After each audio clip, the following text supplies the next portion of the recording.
तो astrology based है ये थॉट पे कि यूनिवर्स के सेलेस्टियल बॉडीज जैसे कि सन, मून, प्लैनेट्स, कॉन्स्टलेशन का प्रभाव हम पे पड़ता है और ये काफी हद तक हमारे पर्सनालिटी और हमारे बिहेवियर को अफेक्ट करता है। तो बेसिकली एस्ट्रोलॉजी ये क्लेम करता है कि अर्थ में जो भी हो रहा है उसके लिए यूनिवर्स के सेलेस्टियल बॉडीज रिस्पॉन्सिबल है और हमारा बर्थ का डेट और टाइम एक बहुत ही इंपॉर्टेंट रोल प्ले करता है ये डिसाइड करने में। इसको एस्ट्रोनॉमी से कंफ्यूज नहीं करना, जो कि एक रियल साइंस है जो प्लैनेट्स, उनके प्रॉपर्टीज और पोजीशंस को स्टडी करता है। तो गाइस ऐसे बहुत सारे लोग हैं इंक्लूडिंग मेरे कुछ फ्रेंड्स जो एस्ट्रोलॉजी को भी एक तरह का साइंस मानते हैं, एक तरह का एंशिएंट साइंस जो प्रेडिक्ट कर सकता है कि अर्थ में क्या क्या होगा थ्रू कॉम्प्लिकेटेड कैलकुलेशंस। इस फेथ की वजह से वो लाइफ के बहुत से डिसीजंस हॉरोस्कोप्स देख के डिसाइड करते हैं। तो ये वीडियो में हम देखते हैं कि क्या एस्ट्रोलॉजी एक रियल साइंस है, कि प्लैनेट्स और स्टार्स का सच में हम पर इतना प्रभाव पड़ता है कि वो बड़े लाइफ इवेंट्स को इन्फ्लुएंस कर सकता है, क्या साइंस के प्रिंसिपल्स और लॉज इसे सपोर्ट करते हैं। तो चलिए आगे बढ़ते हैं। एस्ट्रोलॉजी जो है it's a language to read out karma. जैसे कि अगर कोई चीज़ पढ़नी हो तो मुझे देवनागरी लिपि चाहिए, उसी तरह से कर्मों को पढ़ने के लिए भी एक लैंग्वेज चाहिए होती है और उस लैंग्वेज को बोलते हैं ज्योतिष शास्त्र। तो ज्योतिष शास्त्र से हम कर्मों का लेखा जोखा पढ़ सकते हैं। लेकिन बात ये आती है क्या ज्योतिष से हम अपने कर्मों को बदल सकते हैं क्या? नहीं, हम इसको बदल नहीं सकते। तो इसीलिए एस्ट्रोलॉजर भी आपकी किस्मत बदल नहीं सकता, ना ही ज्योतिष के कई तरीके हैं, ना उसे हम अपने कर्मों को बदल सकते हैं। दूसरी एक और बात समझने की कि अक्सर जब लोग एस्ट्रोलॉजिकल सॉल्यूशंस जाते हैं कि आप पन्ना पहन लीजिए, आप पुखराज पहन लीजिए, इस तरह के कई सारे स्टोन्स आते हैं जिनको पहन करके लोग अपने कर्मों को बदलना चाहते हैं। लेकिन हमें ये समझना पड़ेगा कि ये जो स्टोन्स हैं ये हमारे कर्मों में इंटरफेयर नहीं कर सकते। They are dead matter. ये भला एक डेड मैटर भला हमारे कर्मों को कैसे बदल सकता है? मैं कहता हूं शनि नाम का कोई भी ग्रह यदि किसी भी तरह का अशुभ करता हो तो मुझ पर चढ़ा के दिखाओ, मैं चैलेंज करता हूं। यदि शनि ग्रह की बात की जाए लाखों किलोमीटर दूर रहता है, धरती से कई गुना बड़ा है। आदमी कहता है मेरे ऊपर शनि चढ़ गया, तेरी चटनी बन जाएगी शनि चढ़ मैंने कभी भी कोई काम करने के लिए कोई पतरा नहीं दिखवाया। मैं कहता हूं सूरज भगवान ने बनाया, चांद भगवान ने बनाया, धरती भगवान ने बनाई, इसके गति से दिन बनते हैं, इसके गति से रात दिन बनते हैं। तो जब सूरज चांद भगवान ने बनाया, धरती भगवान ने बनाई, तो उसका बनाया हुआ कोई भी दिन अशुभ होता ही नहीं है, हर घड़ी शुभ है। एक बात। दूसरा कुछ लोग वास्तु दोष, इधर से पूर्व से ऐसी एनर्जी आती है, उत्तर से ऐसी, दक्षिण से ऐसी, पश्चिम से ऐसी, ऊपर से ऐसी, नीचे से ऐसी। मैंने कहा तेरी ऐसी तैसी चारों दिशाओं में परमात्मा है। तुम्हारे घर के दरवाजे किधर हैं यह महत्वपूर्ण नहीं है, तुम्हारे अंतर के द्वार प्रभु की ओर, सत्य, धर्म और न्याय की ओर खुले हुए होने चाहिए। तुम्हारे जीवन में शुभ ही शुभ होगा। तो आप वास्तु में विश्वास नहीं करते? वास्तु के नाम पर लोगों के घर फुड़वा दिए साहब। जब तक दिन ठीक चल रहे हैं कोई नहीं बताता तुम्हारा घर का दरवाजा और खिड़की ठीक नहीं है। जब बुरे दिन आते हैं तब ये ज्योतिषी हमें उल्टा पुल्टा।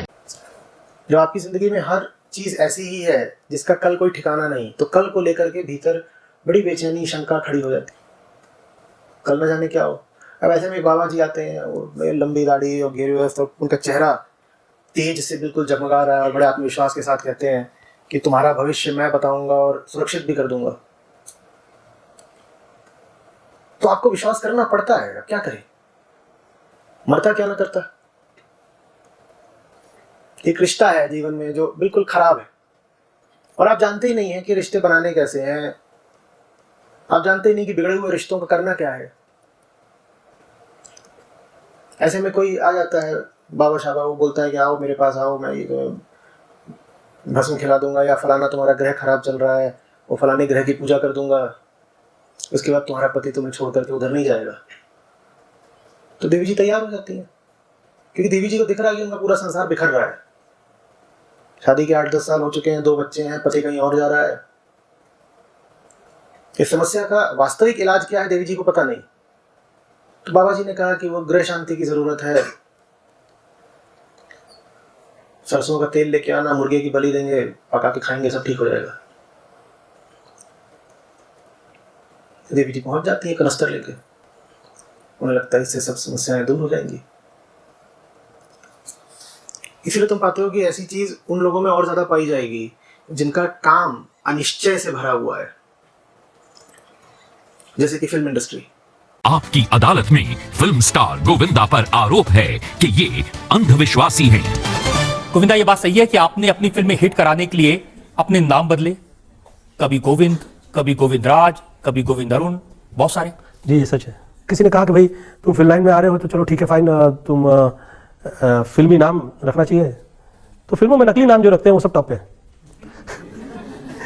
आदरणीय दिलीप साहब का नाम यूसुफ खान है, वो नकली नाम है। मिथुन चक्रवर्ती नकली नाम है, अक्षय कुमार नकली नाम है, राजेश खन्ना नकली नाम है, जितेंद्र नकली नाम है, धर्मेंद्र नकली नाम है, गोविंदा नकली नाम है। गोविंद